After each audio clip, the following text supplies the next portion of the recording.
आप सभी का एक और वीडियो में स्वागत है। और बांग्लादेश में जो हिंदू कम्युनिटी है उन पे जो लगातार अटैक हुए हैं, फाइनली इस इशू को लेकर यूनाइटेड नेशंस बोल पड़ा है। और आज के समय ढाका जो राजधानी है बांग्लादेश की, वहाँ पर बहुत सारे हिंदू स्टूडेंट, प्राइमरीली जो स्टूडेंट हैं वो प्ले कार्ड लेके प्रोटेस्ट कर रहे हैं, like Hindus have the right to live. ठीक है।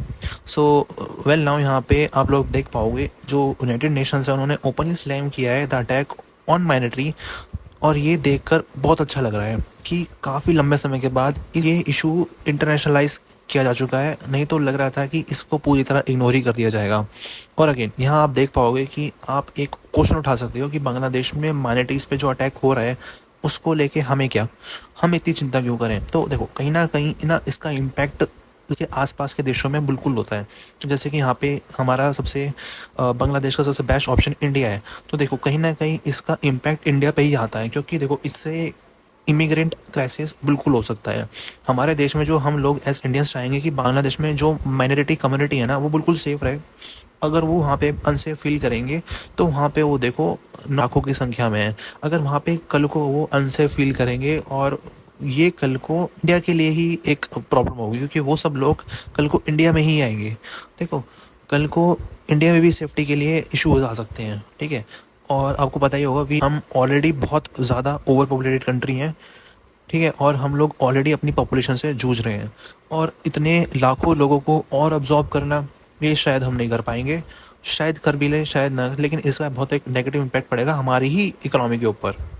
आप समझ रहे होंगे कैसे। ठीक है।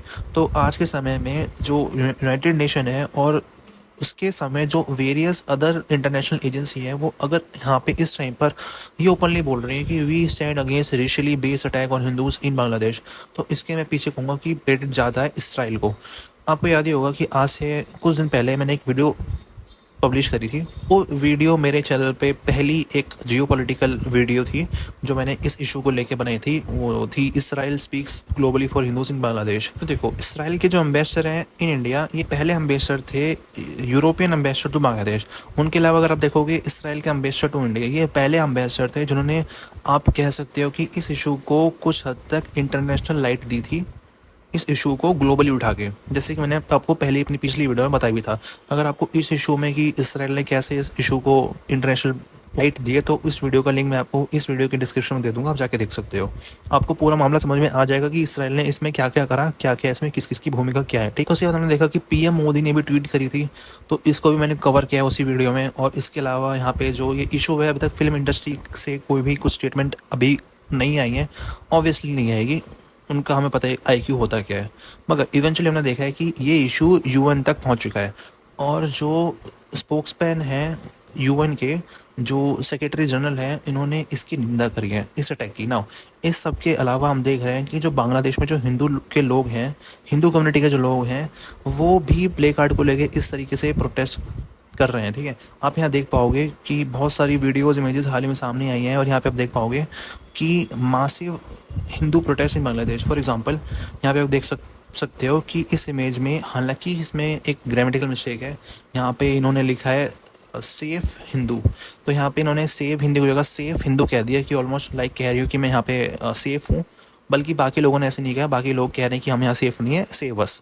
ठीक है। तो यहाँ पे एफ और वी की थोड़ा मिस्टेक हो गया। ओके कोई बात नहीं। तो इधर आप देख पाओगे कि जो बांग्लादेश कम्युनिटी के कई लोग हैं ओपनली ये भी कह रहे हैं, इनको कहा जा रहा है कि अगर आपको यहाँ दिक्कत हो रही है, ये सब हो रहा है, तो इंडिया चले जाओ, आपकी सेफ्टी के लिए ठीक होगा। ठीक है। तो ये लोग कह रहे हैं कि हम बांग्लादेश के रहने वाले सिटीज़न हैं, हम यहाँ पे बॉन्ड हुए हैं, हम यहाँ से बांग्लादेश को छोड़ के क्यों जाएँ। इवन दो बांग्लादेश में हमारी जो पॉपुलेशन है वो टोटल पॉपुलेशन का 7-8% ही है, तब भी हम यहाँ पे रहना पसंद करेंगे। That is our country. ठीक है। We will not leave this country any how.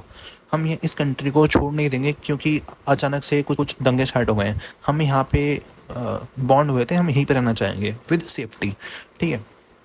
ये बात एक कॉमन सेंटीमेंट है। बांग्लादेश में जब सरकार बदलती है ना, देखो जब भी कोई चेंज आता है तो बिना वजह माइनॉरिटीज़ को मारा जाता है। अब मुझे नहीं पता है कि यहाँ पर इस मतलब पूरे इस इंसिडेंट का लॉजिक निकल के और एक कंक्लूजन निकल के आ क्या रहा है। अब मुझे खुद एक बार सोच के मेरे को कमेंट में बताओ कि लिटरली कोई चेंज आया है, सरकार बदली है, कुछ भी हुआ है, उसमें माइनॉरिटीज़ को टारगेट करके मारना लाइक मतलब आप करना क्या चाहते हो? कोई एक मैसेज पहुँचाना चाहते हो बाहर पूरे वर्ल्ड में कि हम ऐसा ऐसा करेंगे, या फिर आप कह सकते हो आप सिंगल हैंडेडली इंडिया को वो एक उकसा रहे हो। तो क्या करना क्या चाहते मेरे को समझ नहीं आ रहा है कि ये इसको लेके ये भड़का किसको रहे हैं ऐसा करके, ठीक है। क्योंकि इवन यहाँ पर इंडिया भी अग्रेसिव नहीं है बांग्लादेश को लेके बिल्कुल भी। Bangladesh is a very friendly country.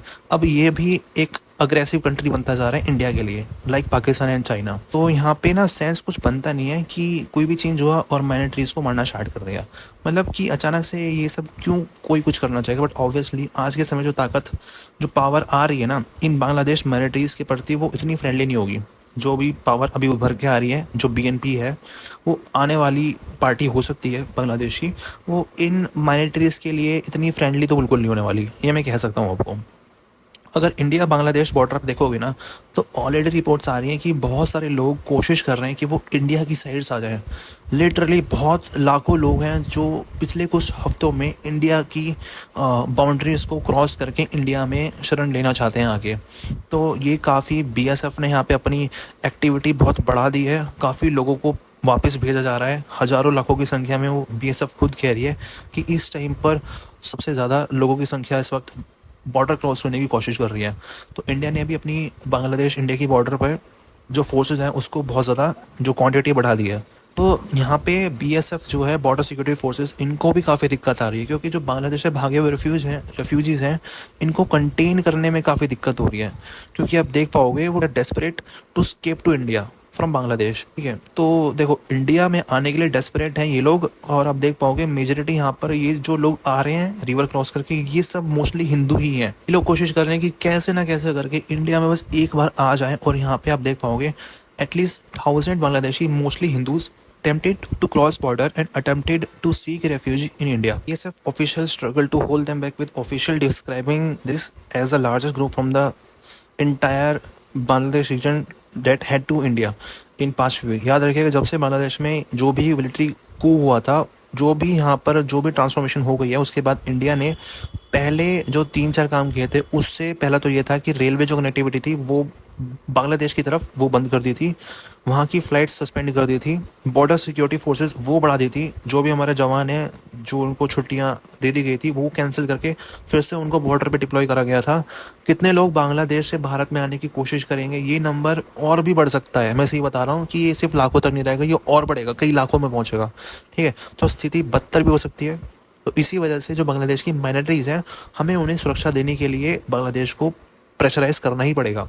और मोरवा देखो मैं ये यहाँ पे ये बोलना पड़ेगा कि यूएन की तरफ से इस बार स्टेटमेंट तो आई है, मगर यूएस और यूएन माइनॉरिटीज़ की सेफ्टी को लेकर इतनी सीरियसनेस दिखाते नहीं है, ठीक है। जब बांग्लादेश जैसे कंट्रीज़ की बात आती है तो देखो बीएसएफ देखिए इस वक्त प्रेशर में है, लोगों को वापस भेजा जा रहा है। भविष्य में आपको बता दूं कि जो बांग्लादेश है यहाँ पे जो इकोनॉमिक प्रोग्रेस हुई थी इन फ्यूचर वो सब नीचे जाने वाली है। अभी अभी आप देखो कि as of now in India Bangladesh का जो ट्रेड है ये स्टैंड स्टिल पे है। फ्यूचर का हमें पता नहीं है कि क्या होगा, सरकार आएगी बांग्लादेश में ये ट्रेड को लेकर, क्या इनकी नई पॉलिसी होगी, किस तरीके से ऑपरेट करेंगे, we just do not know yet.